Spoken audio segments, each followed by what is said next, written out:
여러분 안녕하십니까? 정통 주식 채널입니다. 2021년 6월 16일 오늘 수요일 오늘 장세에 대해서 설명드리고요. 그 다음에 우리가 관심 종목으로 본 여러 종목들, 특히 오늘 대원전선하고 대한전선 또 같이 이렇게 비교해서 설명하도록 하고요. 그 다음에 오늘 그 장중에 계속 강했다가 시간 외에서 하락한 종목이라든가 여러 가지 종목들을 한번 설명해 보는 시간 갖도록 하겠습니다. 오늘 또 다룰 내용이 많기 때문에요. 가급적 짧게 그리고 빨리 간단하게 한번 살펴보도록 하고요. 본 영상은 특정 종목의 매도 매수를 홍보하기 위함이 절대 아니니까요. 운영자의 주관적 판단에 의한 분석이니까 여러분이 매매에 참고하시되 최종 판단과 책임은 회원님께 있음을 양지하시기 바랍니다. 그리고 회원님들께서는 구독과 알람 설정, 또 특히 처음 오신 분들 알람 설정 꼭 눌러주시기 바랍니다. 왜냐하면 알람 설정을 여러분이 해놓으셔야 제가 불시에 영상을 올렸을 때 여러분하고 쉽게 컨택을 할 수 있는 그런 상황이 되거든요. 그래서 어제 제가 장 종료 후에 대원전선이 상한가에 진입을 해서 오늘 아침 동시호가에 이 종목을 공략하면 수익을 좀 올릴 수 있을 것 같다는 제가 평소에 그 매매하던 그 기법을 한번 소개시켜 드려 볼까 하다 이제 조금 저녁 늦게서 올렸었는데요. 네, 의외로 많은 분들이 그 구독을 해주시고 이거를 실천하실 거를 기대를 했는데 오늘 좀 성공하셨는지 모르겠어요. 네, 알람을 여러분이 설정해 놓으셨다고 그러면 오늘 그런 좋은 기회를 활용할 수 있었을 텐데요. 제가 다시 한번 매매를 하는 과정에서 짧게 당일 현금이 있는 고객들이 수익이 올리기 좋은 그런 매매 기법에 대해서도 간간히 소개해 드리도록 하고요. 내일도 또 비슷한 그런 사례들이 나와 있거든요. 그래서 그거에 대해서 최대한으로 시간 되는 대로 설명을 드리도록 하겠습니다. 오늘 일단 그 종합주가 지수가 우리가 모르는 사이에 이제 개별 종목의 그 거래량들이 몇억 주씩 집중되는 종목들이 너무 많다 보니까 그런 종목의 장중에 집중해서 쳐다보고 있으면은 지금 종합주가 지수가 오르고 있는지 떨어지고 있는지 사실 둔감할 수가 있거든요. 그런데 의외로 오늘 같은 날 보면 지금 종합주가 지수가 3,281을 기록했거든요. 이게 1월 1일 날 3,266. 그때도 이제 장중에 고점을 찍은 다음에 급격히 그때부터 지수가 하락하는 그런 상황에서 과연 이 지수가 와줄까 상당히 염려를 했는데 알게 모르게 그 지수를 다시 돌파하고 신고가를 경신하는 또 오늘 역사적인 날이 됐거든요. 3,281. 그런데도 불구하고 중요한 것은 이 지수가 과거에 우리가 체감적으로 느끼는 과열이라는 분위기가 전혀 들지 않는다고 하는 점입니다. 그거에 대해서는 왜 그러냐면은 지금 기존에 그 주도주들이 많이 바뀌어 있기 때문에 그런 거죠. 기존에 어, 지수가 최고가로 갈 때 주도했던 거는 아무래도 삼성전자라든가 하이닉스 또 바이오에서 셀트리온 또 이제 2차 전지를 핵심인 LG화학이라든가 삼성 SDI 이런 종목들이 장을 끌고 왔던 거 아닙니까? 그런데 지금 보면 삼성전자 들고 있던 분들은 지금 완전 마이너스 수익률이죠.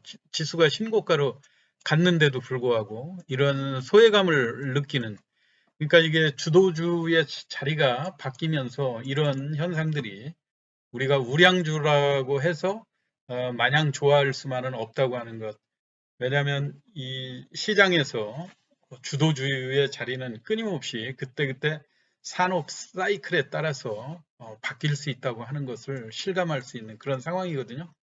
이 상황에서 오히려 지금 시장을 주도했던 것들은 뭡니까? 코로나 이후에 또 이제 코로나가 있을 때도 좋아졌지만 코로나 이후에도 좋아질 대표적인 언택 관련주다 해가지고 지금 카카오 같은 그 회사들이 연일 신고가로 지금 올라가고 있죠. 또 특히 이제 7월 이후에 카카오뱅크라든가 카카오페이 뭐 계속해서 그 우량 기업들 뭐 30조에서 10조 뭐 이렇게 있는 그 회사들을 계속해서 상장시키는 이런 기대감 때문에 주가가 고점으로 향해 있고요. 우리가 또 잘 아는 H&M 같은 거 최근에 주가가 이 1월 달 삼성전자가 최고가로 가고 장을 주도하는 이 와중에 1,000원, 만 원대에 머물러 있던 주식이 4배, 5배, 15,000원까지 요즘 올라가서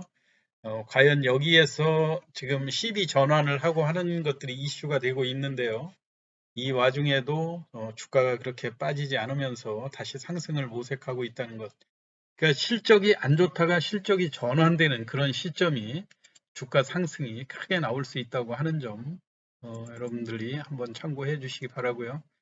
마찬가지로 철강주들도 최근에 고점에서는 철강주도 많이 하락은 했더라고요. 그런데 1월에 비교해서는 아직도 주가가 높은 그런 상황이죠. 뭐 그런 종목들이 지금 한두 개가 아니기 때문에 대략 그 코로나 이후에 시장이 그 상승을 주도할 수 있는 이런 업종으로 기존의 주도주가 바뀌어 있다고 하는 점.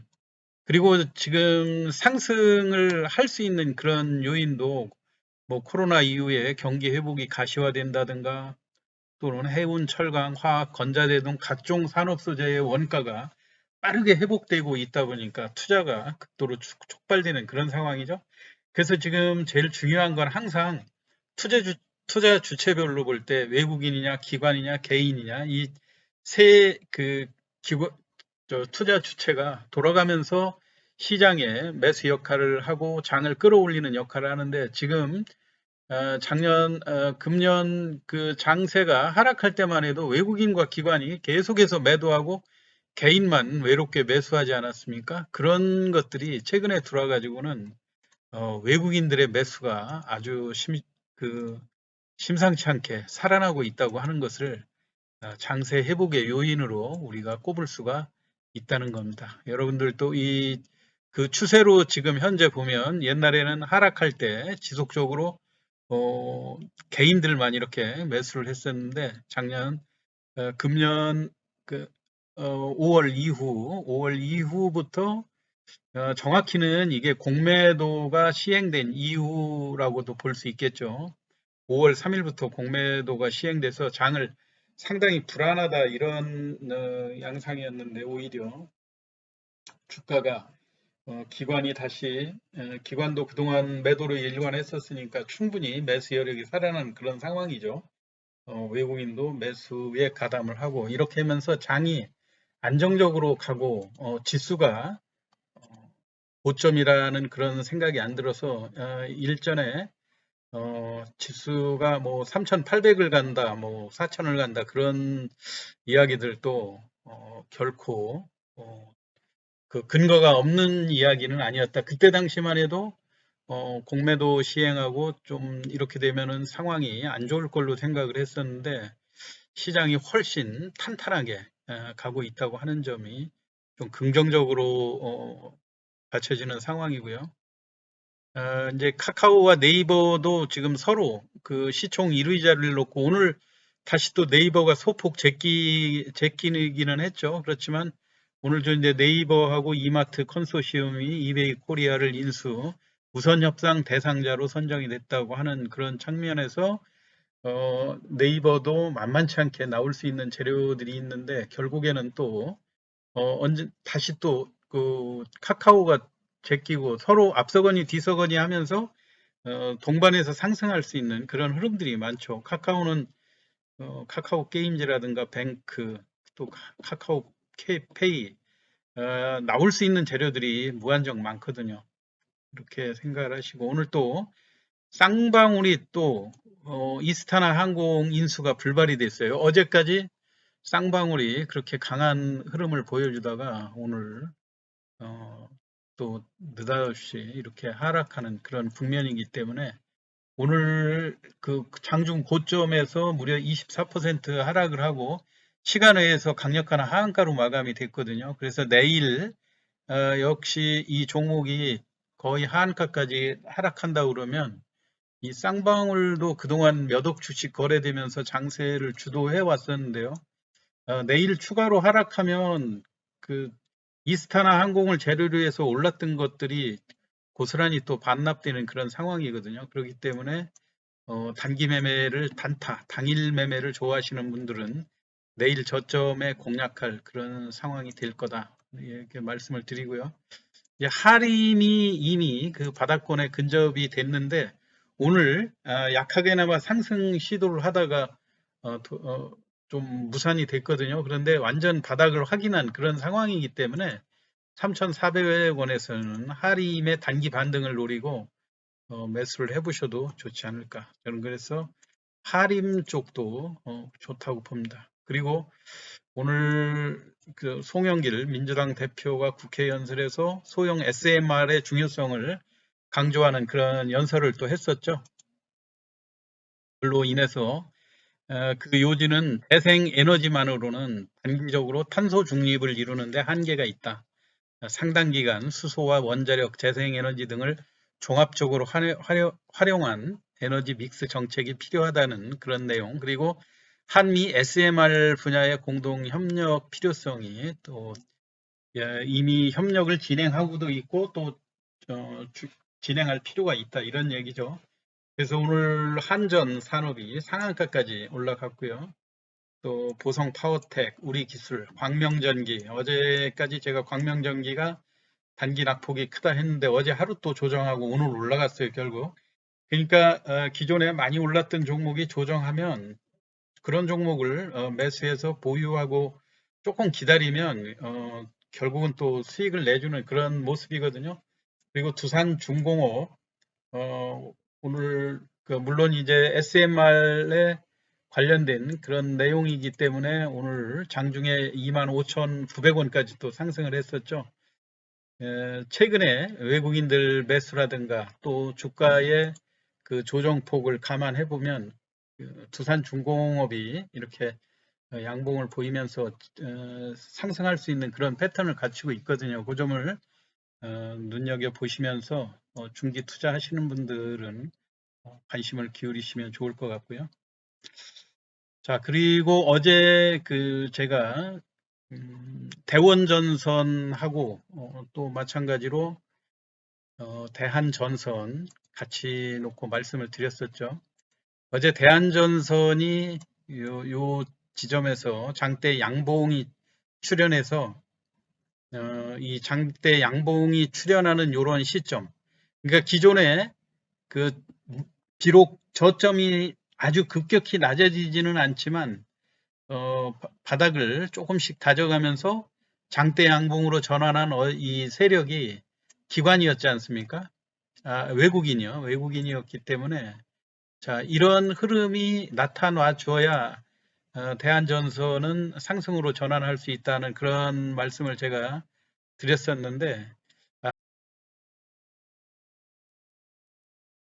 평소보다는 대한전선의 탄력이 많이 둔화된 그런 모습들이 보이죠. 그거는 왜 그러냐 하면 오늘 또 변동폭은 물론 6%, 9%, 7%까지 3,450원까지 나왔는데 정확히 지난번 그 반등을 시도했던 그 자리가 3,475원이었거든요. 오늘 그 3,500원을 뚫고 가는가 하게 관심사였는데 다소 조심스럽게 움직이는 그런 모습들인데 그 원인에는 대원 전선이라고 하는 새로운 또 전선주가 시장을 또 압도하고 그 다음에 또 거래량도 또 집중해서 많이 늘어나고 하다 보니까 대한전선에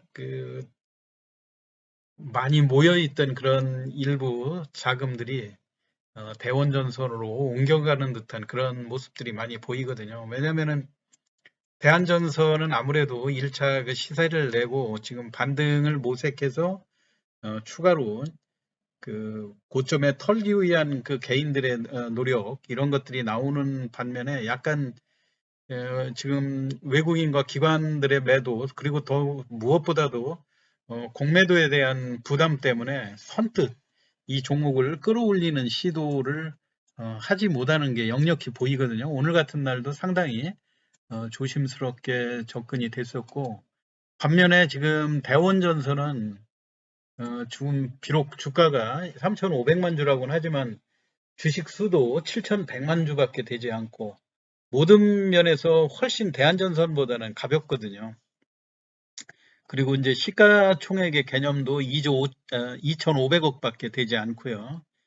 그리고 이제 무엇보다도 시장에서 뭐 이제 적극적으로 뭐 대선 관련주로 분류되거나 그런 상황은 아니지만 그래도 이제 오픈될 정도로 시장에서 대선 관련주로 많이 알려져 있고 지금 그걸로 인해서 주가가 오른다 그렇게 생각을 하고 있는 거 아닙니까? 그래서 어제 같은 경우 제가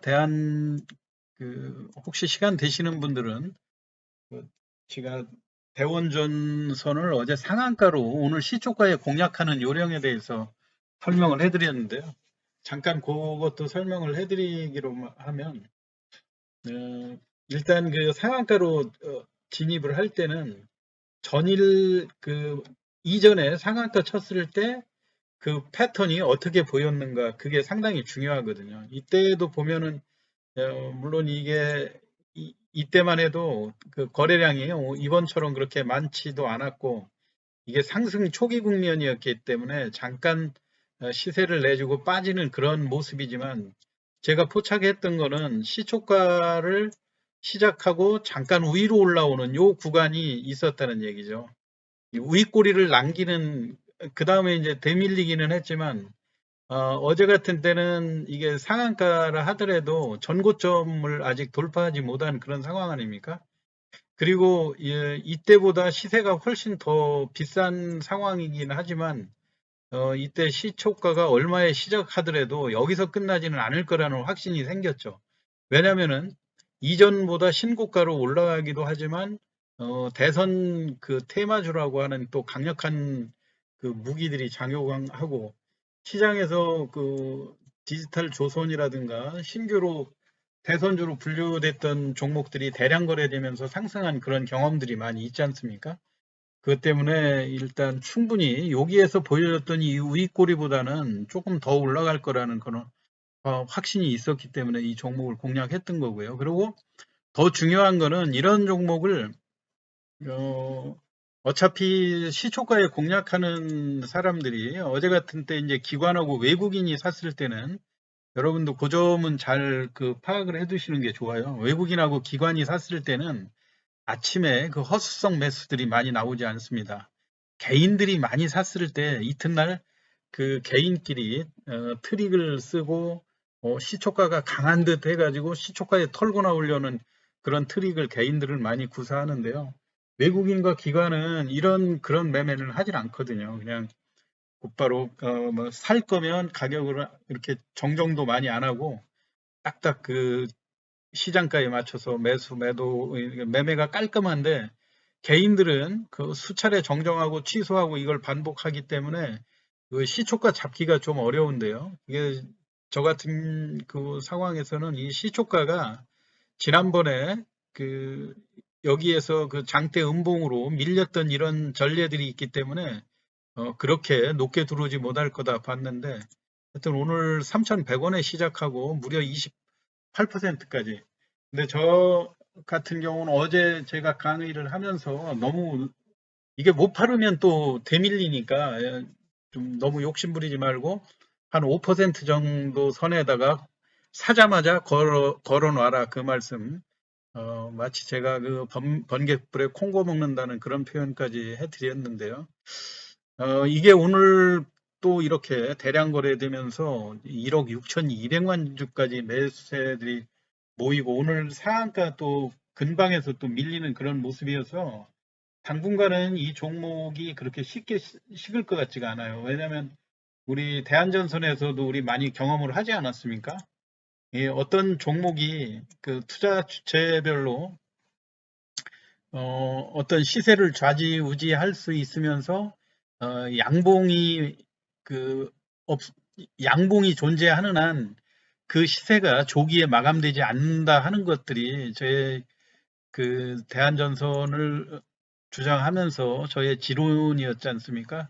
그렇기 때문에 지금 대원전선은 우리가 생각한 시세보다도 더 수월하게 2단계, 3단계 상승할 가능성이 대한전선보다는 조금 크다고 저는 판단이 들어요. 그렇기 때문에 여러분들도 마찬가지로 오늘 상한가를 진입하지 못하고 이게 시간 외에서도 그렇게 오르진 못했거든요. 약간 좀 보합 근처 그렇게 해서 마감이 됐는데 여하튼 당분간 공략은 대한전선은 오히려 또 편안하게 공략할 수가 있어요. 이미 여러분이 그 대한전선의 차트에서도 봤듯이 뭐 이렇게 이전보다는 훨씬 그 하락 폭도 적고 그 다음에 상승하는 폭도 3%에서 5%요 구간별로 움직이지 않습니까? 그래서 보합 정도 출발하면 상황 봐서 그 보합을 지키면서 서서히 상승 시도하는 것 같다 하면은 그때 매수로 진입을 해가지고 한 3% 정도에서 짧게 매도하고 빠져나오고 그 완만한 매매를 좋아하시면 대한전선을 매매를 기존처럼 하시되 조금 액티브한 거를 좋아하시면 대원전선이 당분간은 시세가 또 많이 나올 가능성이 있고요. 무엇보다도 공매도에서 자유롭다고 하는 것이기 때문에 개인들의 자금이 기관과 뭐 물론 이런 종목으로 외국인들이 이렇게 많이 가지고 있을 틈이 없었어요. 이런 종목은 이 대한전선은 그 블록딜 과정에서 이미 기본적으로 가지고 있는 외국인과 기관 물량이 많이 있지만 이 대원전선만 해도 지금 최근에 이렇게 2,000원까지 올라오고 알려진 거 3,000원까지 올라오고 한 거지 이게 외국인이나 기관이 지금 보유하고 있는 물량들이 없거든요. 그렇기 때문에 그거를 우리 상승 초기에 어, 그 개인들이 강력히 끌어올리듯이 지금 대원전선 같은 경우 외국인 지분율이 0.5%밖에 되지 않거든요. 그러기 때문에 우리가 조금 당분간 매매를 대원전선에서 하시는 것이 훨씬 또 유리하지 않을까 그런 생각이어서 오늘 또 대원전선과 또 대한전선을 비교해서 설명드렸습니다. 내일 또 여러 가지로 장 시작하면서 주가의 급등락이 예상되는 종목들이 많이 있죠. 여러분들 취향에 맞춰서 매매 많이 잘 하시고 수익 많이 올리시기 바랍니다. 그럼 오늘 시황 이거로 마치겠습니다. 감사합니다.